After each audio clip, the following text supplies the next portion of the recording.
Sheebah. Era Era osenga banange kano suppose nako katono. kaiseewo.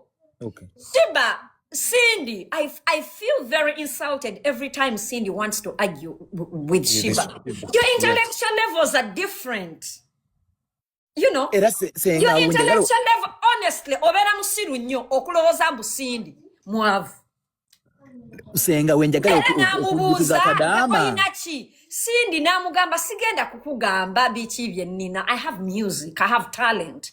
Ky'ekyobugagga kyange. You know, Senga but awo wenjagala okujjukiza bakadaama by'obagamba bulijjo oba kyova okwogera ani alabyeko ennyumba ya Balaam ani amanyi emmotoka ya Balaam ani amanyi Balaam awo waasula. wembadde nzija nti mmanyi Balaam okumala emyaka 2. Ate Balaam might be making money now as a government official, but Balaam's fortune did not come from being in the government.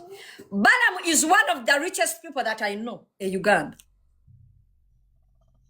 Hold it. Balaam was a music promoter at a time where we had only him and the Abitex.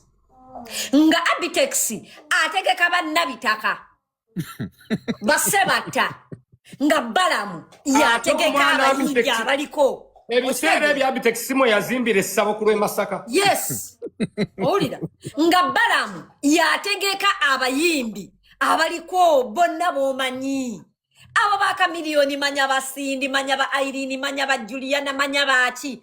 But what has kept Balaam okulaba ebirungi until today atenga nebyenkyagenda biraba is discipline.